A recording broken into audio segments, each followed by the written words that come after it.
And since she disappears like that for a couple of days, no one is going to be looking for her.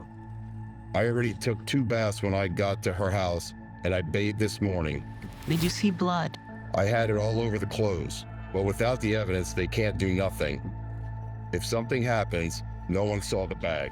Those were the words Jose Soto-Escalera said in a recorded conversation about killing 23-year-old Tania Wise. Tania was nearly 9 months pregnant and on the verge of giving birth when she was found murdered on a Florida roadside. Now, the man accused of killing her faces the ultimate sentence.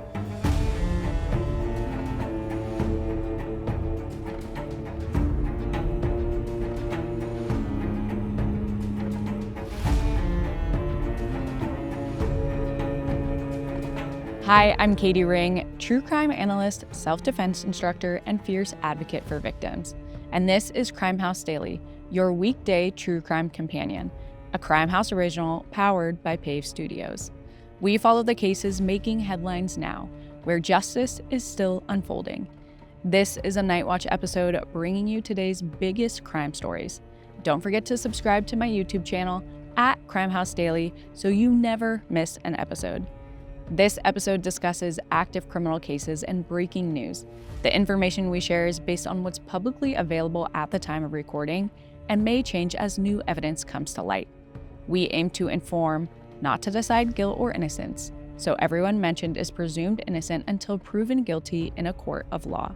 Tonight, we're digging into the case of Jose Soto-Escalera, a married father of 4 convicted of murdering his mistress, 23-year-old Tania Wise, who was over 8 months pregnant with his child.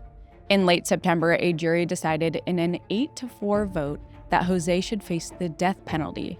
And in a Spencer hearing on October 6th, Jose's fate was handed down.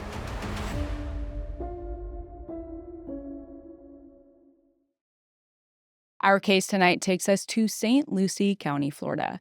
The primary city of Port St. Lucie has been called the safest large city in Florida for over a decade, and the area is known for being pretty family-friendly, which is why it came as a shock that in the summer of 2018, 23-year-old Tania Wise was found murdered on the side of the road. Investigators quickly closed in on a suspect, and the news was shocking. It was 41-year-old Jose Soto-Escalera, a married father of 4. He was accused of killing Tania after finding out she was pregnant with his child. Escalera went on trial last month, and on September 19th, he was found guilty of first-degree murder. The sentencing phase of his trial began 5 days later, with prosecutors seeking the death sentence. This September, a jury decided in an 8-4 vote that Jose should receive the death penalty. But on October 6th, Jose had a Spencer hearing. If you don't know what a Spencer hearing is, don't worry, neither did I. But in Florida, defendants who are facing the death penalty are given a chance to present any additional evidence they may have before formal sentencing. They are also given a chance to speak at the hearing. So how did we get here? Let's start from the beginning. Tania Wise was described as a bright and playful person. She was a devoted mother, and she had 1 young son. In August 2018, the 23-year-old was about to give birth to another baby boy she was going to name Josiah Thomas. But tragically, Tania never got the chance. On August 24th, 2018, a woman named Christine Gavin was driving along the highway when she saw something strange. There was an object in a drainage ditch that looked like a bag. Christine pulled over to get a closer look, and when she saw the bag up close, she realized what it actually was. It was the dead body of a woman. Her body laid face down, and it was clear that she was violently attacked. When Christine Gavin realizes what she's come across, she calls 911 right away, and police descend on the scene. The woman's throat has been slashed almost to her spine, and her skull is visible through the skin. It looks like she's been struck with a heavy object.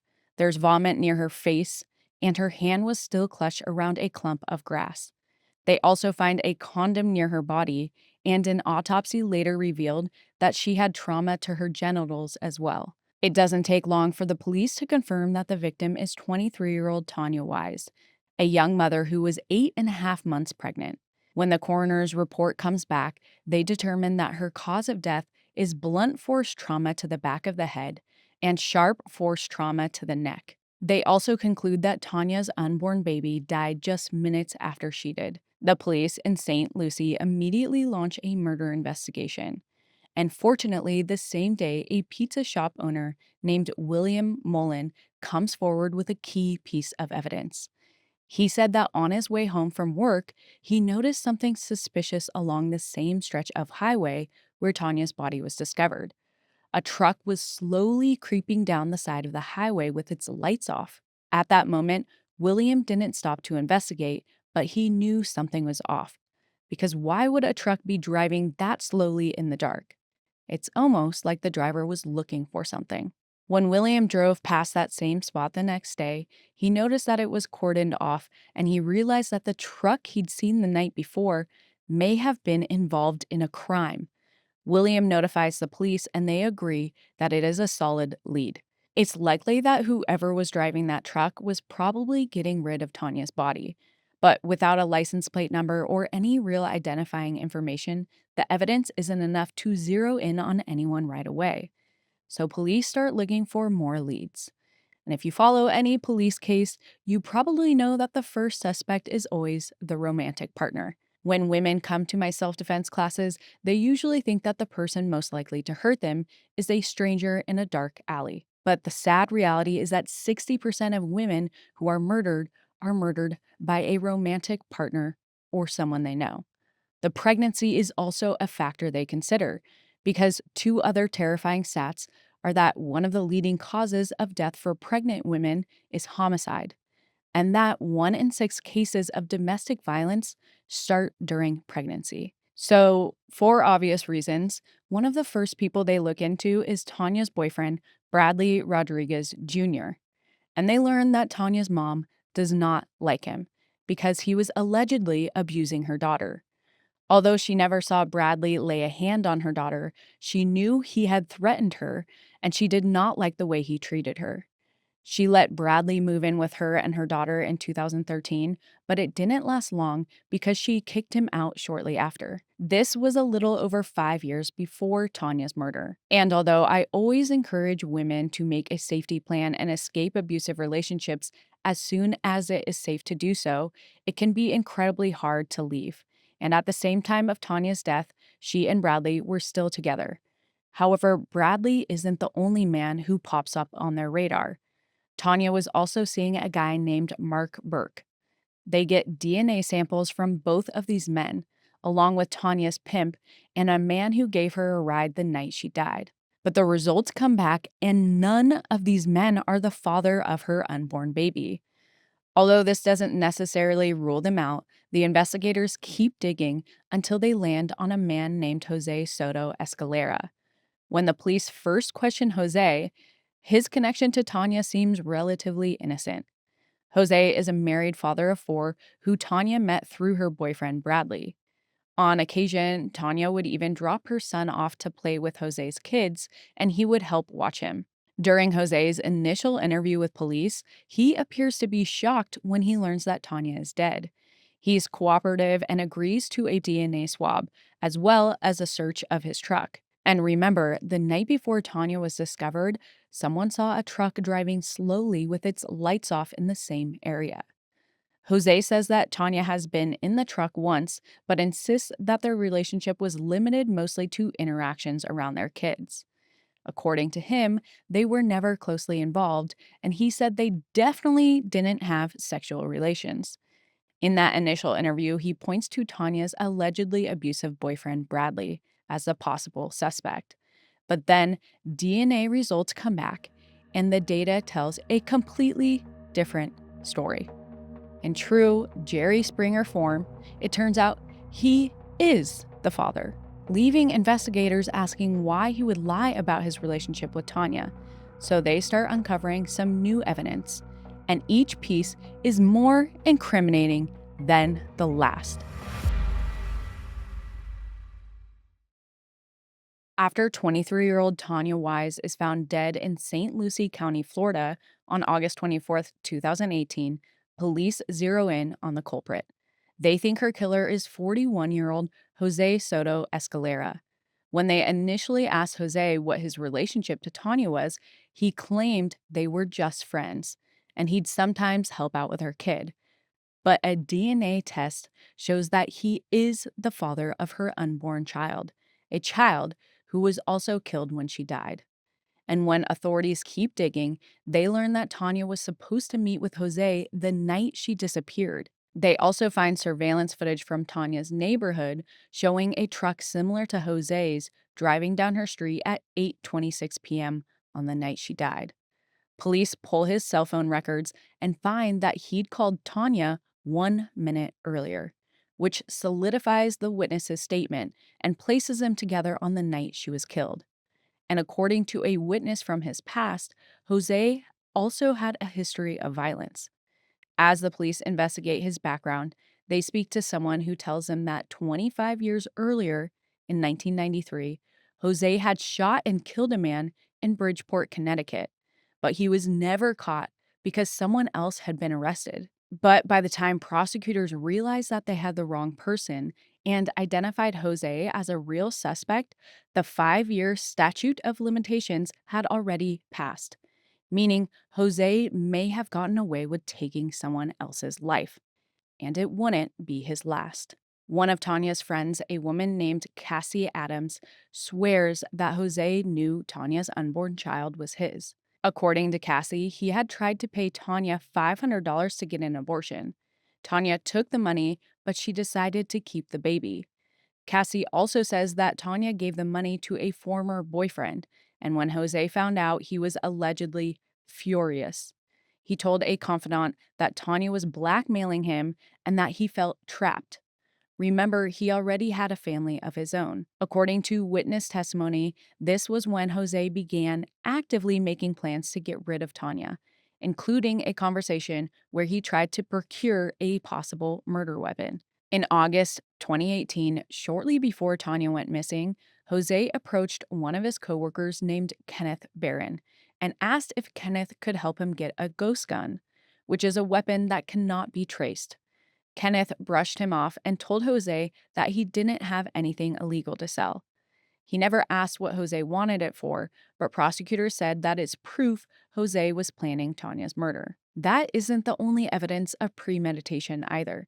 Around this time, Jose also had a conversation with his nephew where he said several incriminating things, and they were all caught on tape.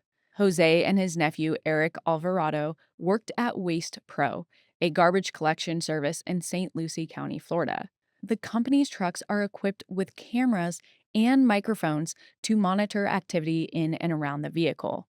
And on August 21st, 2018, 3 days before Tanya's body was found, one of those truck microphones picked up something pretty shocking. In a recorded conversation, Escalera was heard telling Eric, quote, "I'm going to blow her brains out so she doesn't talk." He allegedly attempted to enlist Eric as an accomplice and asked him to be his getaway driver. He said that he had already had plans to dump the body where there were no cameras and get rid of any evidence tying him to the crime. While he didn't specifically name Tanya, he did tell his nephew that he had no choice. He said he would lose everything if he didn't commit this heinous crime. Eventually, investigators were able to place him in Tanya's vicinity the night she died. Along with the sighting of a truck near her house that looked very similar to his, the police learned that at 9:55 p.m. on the 23rd, Jose called his wife from the area around Russo Road, where Tanya's body was discovered the next morning. The pieces were falling into place, and investigators were certain that Jose had the means, the motive, and the opportunity.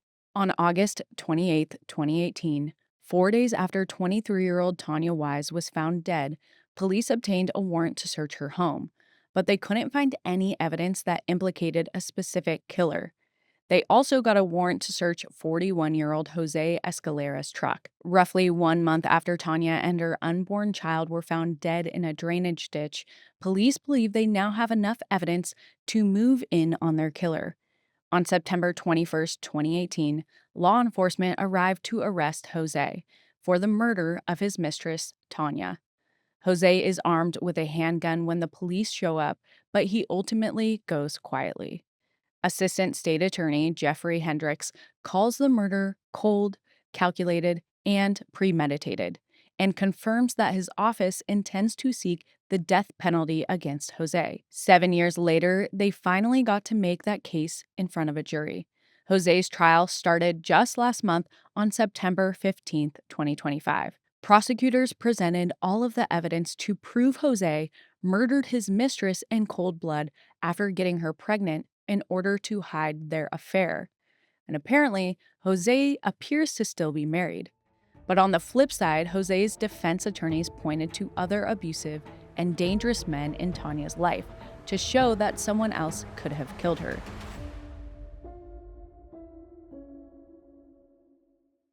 Jose's lawyers also say that it will be impossible for him to receive a fair trial in Port Lucie because it's similar to a case that received a great deal of attention in the news and on social media. In December 2018, shortly after Jose was arrested, a jury convicted 25-year-old Checkinson Sinclair for murdering his pregnant wife. Sinclair, also of Port Lucie, Florida, was found guilty and sentenced to 2 life sentences. Jose's lawyers argued that the fervor around this case would bias a jury and make a fair trial impossible. But the trial was allowed to move forward, and over the week of September 15th, 2025, prosecutors methodically laid out their case against Jose. Now, 7 years after the crime, Jose watched the proceedings with the same drawn expression, but now he has glasses, thinning hair, and a beard flecked with gray. He often fidgeted in his chair, and his recorded conversations were played and multiple witnesses testified against him. Then, after 4 days of testimony, the state of Florida rested its case on Thursday, September 19th. Jose declined to take the stand in his defense, and his lawyers rested their case without calling any witnesses, which happens fairly often for a variety of reasons. While we can't speak to why they didn't do it in this case, it's likely that they didn't have anyone who could credibly speak in Jose's defense. So on Friday, September 19th, both sides made their closing arguments, and after deliberating for barely an hour, the jury returned a verdict.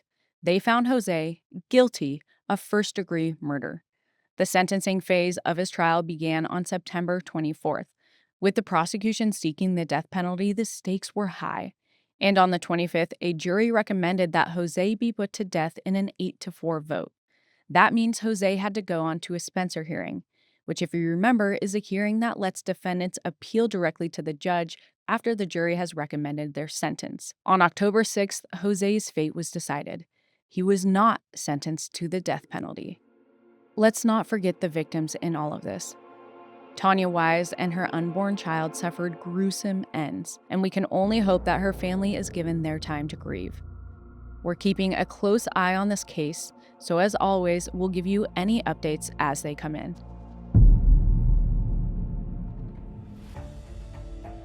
What did you think of tonight's case? Drop your thoughts and theories in the comments. You stay curious, and I'll stay on the case. See you next time.